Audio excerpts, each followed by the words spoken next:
Well, I'm Alderman Steve Conway.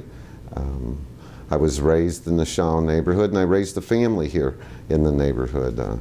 I graduated from St. Margaret's Grade School, St. Louis University High School, John Carroll University, and received my law degree from St. Louis University.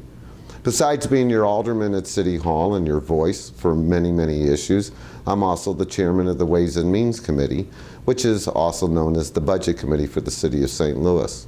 My priorities there have always been public safety, the funding of Tower Grove Park, and trying to add additional funds for youth recreation programs. I'm running for re-election because of the progress that you see in our neighborhoods of the 8th Ward. When you look around, you see the historic rehabs, you've seen the street improvements, the facade improvements, and the additional businesses within the community. Looking forward to a nice and calm election day. Well, when I first ran for alderman, I ran because of my family's commitment to public service. I grew up here. You had the white flight in the 60s. You had continuous deterioration, and the landscape in the Shaw neighborhood was just dotted with decaying dinosaurs. These are historic homes. They built them during an era when craftsmen cared. So some of the things that I embraced when I first started was the Shaw Corner Plan. We attacked the worst properties, which generally were always on corners, and the gateway to Shaw. And in much of those first 100 homes that were renovated in this community, we utilized community development block grant funds. They were sold to moderate income individuals, and I do believe that everyone that had purchased one of those new homes or renovated homes were African American at that time. So we created home ownership for a lot of people, and those that are still here today have benefited immensely from all of the other changes we made in the community and increasing housing prices. The historic housing, the people, the diversity, and now a community that is alive and vibrant. It offers a variety of education, religious services for people, and people of all ages, young people, middle age, and older, and relatively free of crime. 24 years ago, we had very open drug dealing in the 4,000 block of Shenandoah, nightly shootings, people being shot. We've created an environment that is now safe and very family friendly. And in the last 4 or 5 years, we've really embarked upon embracing the new ideas and complete street strategies by making it more pedestrian friendly and bicycle friendly. Well, there's a number of remaining challenges. Nothing has ever been perfect. The one issue that I will continue to focus on is crime and the reduction of nuisance properties. Just as recently as 5 years ago, we still had about 88 nuisance properties throughout the ward. Now we're down to 8, and we're actively monitoring 4 of them in the Shaw neighborhood. But I can report that in the month of January, I have had no activity at the ones that we're monitoring. And that reduction in the nuisance properties, which were the center points and the focal points of a lot of crime in this neighborhood, have been directly responsible for the reduction of crime. If the crime happens to you, it is important. We cannot have people feel unsafe, their families feel unsafe, if we want to continue to draw new and younger people within the community. Also, the crime, the reduction of crime helps low-income individuals. Low-income individuals are more adversely impacted by crime than middle-class or affluent people. So addressing the crime makes the neighborhood way more desirable for everyone. We'll continue to renovate the buildings on the northern edge of the Shaw neighborhood. There are a number of vacant 2s and 4 families. And then within the neighborhood, there are still a couple of properties on the interior of the neighborhood that are vacant, boarded up, and they have to be addressed. The one thing that we've done is avoided tearing down houses and building new houses. There were a couple of vacant lots at one time in the 3800 block of Russell that 3 new homes were built on. I think 2 other buildings were new in this neighborhood in the past 15 years. Generally, our goal is to encourage the historic renovation, to bring back the original architectural characteristics of the building. Each of these houses and buildings in the neighborhood are unique. They all have their own architects, and they offer something special that you can't get in the suburbs. So I think that finishing the job there is important. We continue to relocate businesses. We have Salama's Market that will be put out for a request for proposals very soon. I would see a commercial. Some people suggested a theater there, a bar, a brew pub. The corner of Thurman and Russell will be both a house and a commercial spot. There'll be a yoga and a restaurant, well, coffee shop, restaurant, and a yoga studio there. And that would be that hideous looking red cinder block building that's in the 4000 block of Russell. Really excited about that project. That'll be about an $880,000 project on one of the 2 most remaining eyesores within the community. I'll continue to focus on 2 other efforts. The Shaw neighborhood is supported or started a Shaw Conversations, and actually that was early last summer before the art fair. Bringing together people of different races to talk about race. Sometimes that's something that people don't talk about. So I'm very supportive, attended a number of those meetings. Some of the outcomes is to try to get more specific directed youth programs funded in and around the area. There are a number of programs available. At one time, the Shaw Neighborhood Improvement Association would put that information out in the block captain's hands so they could get it to people on their blocks that have children. I think that is the way we continue to focus that. I've worked with a couple of the people within the community that have an interest, have been doing the work. I've given them some suggestions for coming into this next year, that we go back and open up the Community Education Center at Malamphy School to make it available for the children. I've told them to go ahead and talk to Evelyn Rice Peoples, the Director of Parks and Recreation for the city, and that we will see that we get some funds allocated during the budget hearings. And that would be one of the important things I do as chairman of the city's budget committee. We'll be doing those hearings starting late in April, and they'll run in April, May, and June. Well, we'll talk quickly about a nuisance property. Nuisance property is where they have 3 calls for service in the 60 and 90-day time frame. And that's, it's calls for disturbing the peace, drug dealing, prostitution, shots fired, constant horn honking. And it could be any of those things. And it's devastating to the quality of life of everybody that lives on the block, and it also attracts crime and other bad behavior. So when we have one of those situations, it's generally a landlord that doesn't care. We'll do a couple of things. It will hit our list. Michelle Boston, Dave, and I will go through it. I'll have the city's building inspection come out if that's what the case is, or the health inspector if there's open storage or things wrong in the back. If there's a tenant in there, usually sometimes there's a good tenant with the bad tenant, they'll let a building inspector in. We'll monitor the calls, the continuous calls for service. We will contact the landlord. We will eventually, if we don't get an appropriate response, and that means the behavior that is eliciting the police calls for service and driving the neighbors crazy, if we don't get an appropriate response, we'll issue a cease and desist letter. That owner will be called in to meet with the captain of the, well, now it's Second District. We'll read them the riot act. If they don't improve the situation, then we could seek to have it closed down. And along that step, depending on what the particular problem is associated with the property, I'll bring the additional clout of my office to the building division to expedite it, or tell them that, look, there's 8 people in a unit that only is qualified for 4, count the toothbrushes. There's just a variety of things that we can do with respect to a nuisance property, and each one is on its own. Now, with respect to some of the buildings within the neighborhood, sometimes it's a developer that has done work before, sometimes it's a new developer. When you look at the original homes that we did on the corners, the corner program, Pyramid did a number of those. There was a couple of other developers that did those at that time.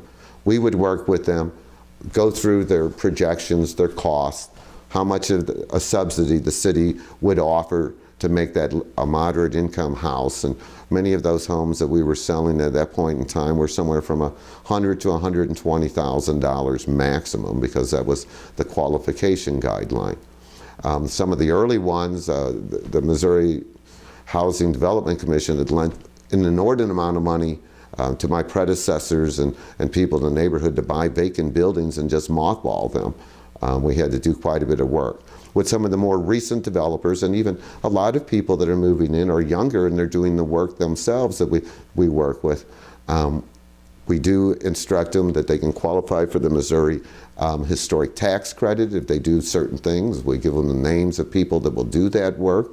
And then also I'll work with them, and that always seems to be an obstacle with newer people and younger people. They have great ideas, great energy, but to make sure they understand that we are a historic district and we are attempting to preserve the historic and architectural qualities of these homes. And in many cases, I'll have to intervene when it's a door design. The cultural people will say, well, that's a craftsman style house and the door should look like this, and homeowner's got somebody else, and his wife might be in love with a particular door, and find a balance. I'll then do, if they're going to do a significant amount of renovation work, and generally I would say that something in the neighborhood of 2 times what they paid for the building, then we will tell them that we would offer them tax abatement if they do a good job and they go through the process, and we would do the ordinance for that. They have to prove up what they're going to do and to make sure that it qualifies for tax abatement. All along the way, though, there will always be every person in the ward that is doing work and has to be permitted.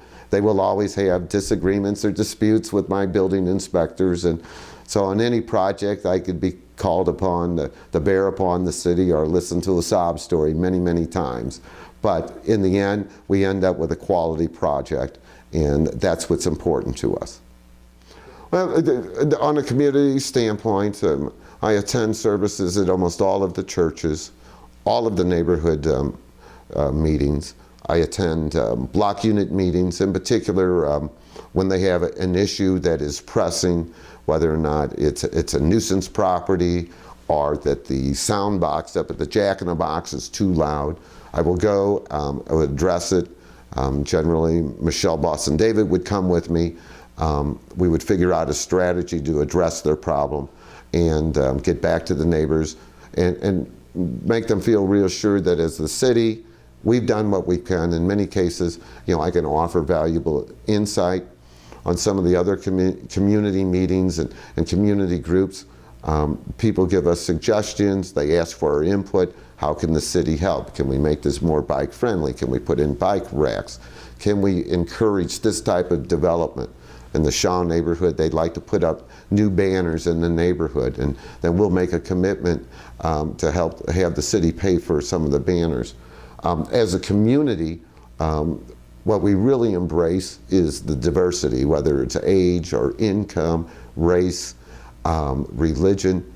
There's a lot of different people with a lot of different input because of their different backgrounds. And that's really what makes this neighborhood so strong and so attractive to so many people in this region. I mean, the Shaw neighborhood has been voted the absolute #1 best neighborhood in the city, and that was about 3 years ago. And then in the last couple of years, or last 2 out of 4 years, the Tower Grove neighborhoods, which comprises of many of the neighborhoods surrounding Tower Grove Park, 2 out of 4 years we've been picked by the RFT as being the best place to live in the city. We have so many unique and strong-minded and strong-willed people in this community. I don't know exactly what will be the issue de rigueur 5 years from now. But to get there the next 5 years, we have a number of challenges.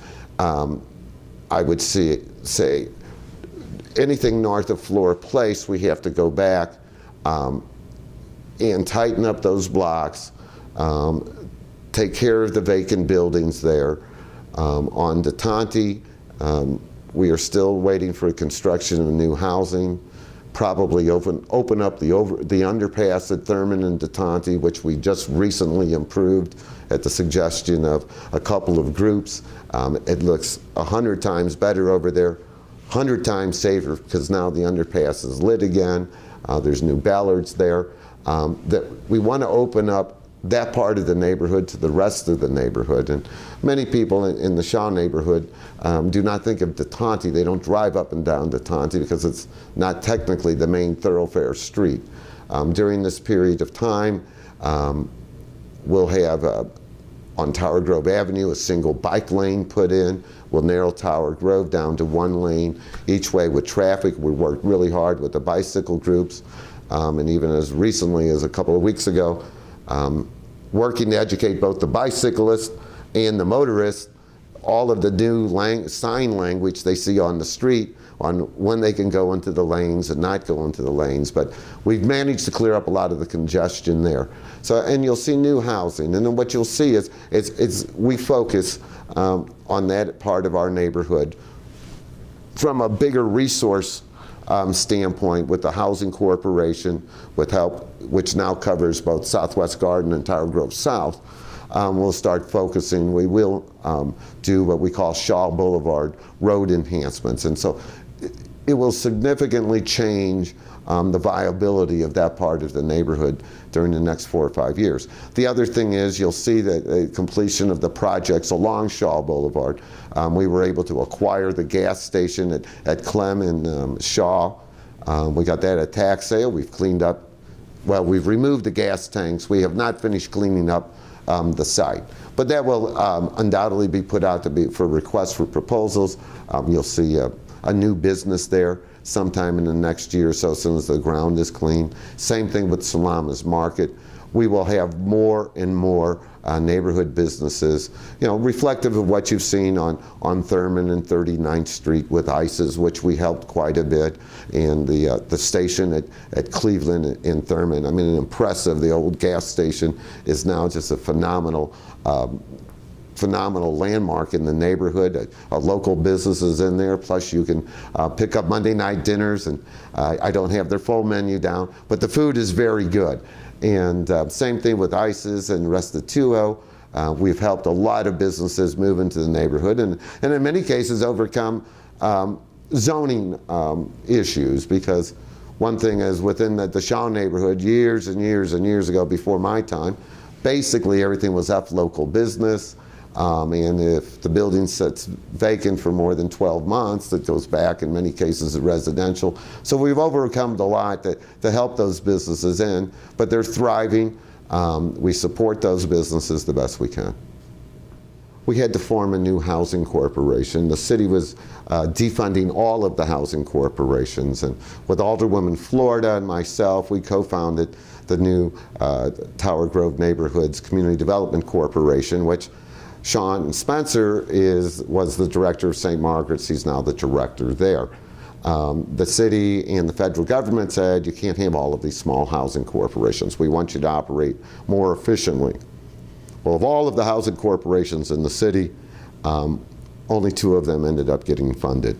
And there was a new one put together with the 3 neighborhoods, Southwest Garden, Tower Grove South, and the Shaw neighborhood. And actually it's a greater mass of both population and the ability to vision where you want to go, the neighbors want to go in the next 20 or 25 years. And one of the most important things that they had done is they had done a visioning and a development framework program for the last 6 months, and that involved charrettes and public input that went on for 5 or 6 months, and it really incorporated a lot of ideas of where we want to go for the next 20 years, and it incorporates Tower Grove Park, it incorporates the Missouri Botanical Garden.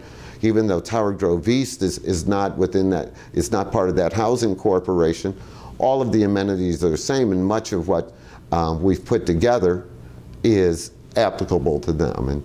And we've set the framework to move people to the center of the city, to Cortex, to WashU, to St. Louis University. Some of the issues that I really had promoted hard that we have to take a better look at is better public transportation. How do you get from the Shaw neighborhood to Washington University? On buses, it takes almost forever. We have to make it more direct, more efficient time-wise for people to go. Not everybody can ride their bike. And when we look at development opportunities going forward, you have to have access to the jobs, and the jobs have to have access to a variety of people. So those were important. We also mapped out utilizing, going back and forth through Tower Grove Park, more bicycle-friendly ways through the park. You cannot really cut through Tower Grove Park perpendicularly on a bicycle. You can walk, but there's no bike paths that run from Gustine to 39th Street or from Bent to Thurman. So we want to increase the viability. We want to dwell on that. We want to connect some of our green areas, the Shaw to the Southwest Garden, and to the Tower Grove South. Those are the amenities people are looking for going forward. We also want to make sure that our neighborhoods are service-oriented, and that's something we have to think about and incorporate in planning. And service-oriented is not just for the middle class or the young people, but the people of moderate or lesser means. That those things have to be incorporated. Some of the other suggestions that I'm promoting is to make sure that we coordinate our home loan program. We did a very, very good job for many years through the old Grand Oak Hill Neighborhood Association, that we want to keep the older residents, the lower income residents in their homes. When you have a sewer line break or a gutter go or the roof get blown off, those are expensive repairs, and if they aren't made, the damage will be even more severe to your building. So we offer a $5,000 forgivable loan. If you live there for 5 years after we lend you the money, you don't have to pay us back. And we want to keep people in the home. So they've looked at a balance of the housing stock and planning ideas. That's not my vision. My job is to take the people's collective vision and make sure it gets implemented through whether it's my seniority, political clout, my ability to deliver the economic resources, other resources to the community.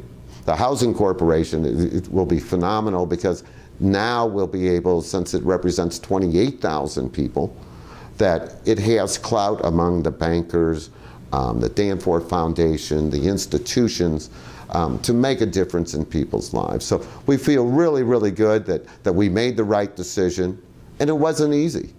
To convince Southwest Garden to come be part of the Shaw neighborhood and of the Tower Grove South, they had money and no expenses. And Shaw neighborhood had little money and a couple of pieces of property. And Tower Grove South had other issues. And we had all of these parochial issues that we had to cajole, squeeze, push, and get people to come together.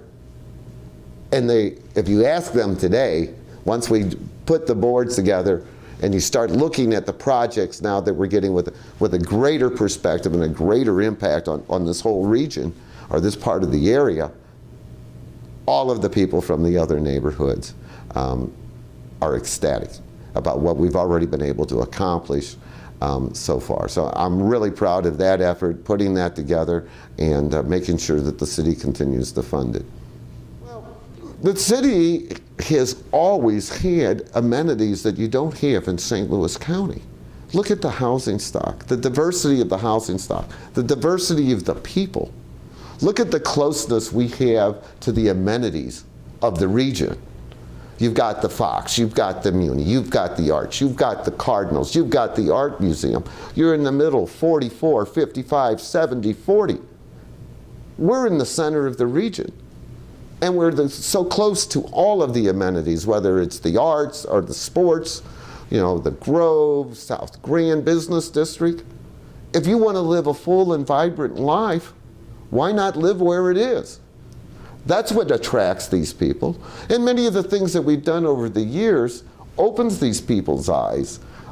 I mean, we do get complaints from time to time about the Botanical Gardens Jazz Festival on Wednesday nights, because it clogs up the traffic, you know, and the parking. But you know what? That exposes 5,000 people a week to the beauty of these neighborhoods. And then when we have the art fair and we draw 10,000 people over a 2-day weekend, relatively safe. Generally, the weather has been great over the years. But people, all of a sudden, their eyes open and they see what we have to offer. A whole variety of housing, different perspectives, things that you don't see in Chesterfield or Grover or Wildwood or any of these places. And you're close to the activity, the garden, the zoo, you know, whatever you have for your children. And over time, you know, we've increased the school options, you know, City Garden, St. Margaret's, the charter schools, the magnet schools, that people are actually having viable options. And when you look in this neighborhood, you see younger and younger people moving into the community, which is really important. And I'm excited because we get to share. Though Tower Grove Park is getting a little crowded, you know, we get to share what I grew up with. You know, all of these joys and being close to everything now is being shared with more people, and I think they really appreciate it.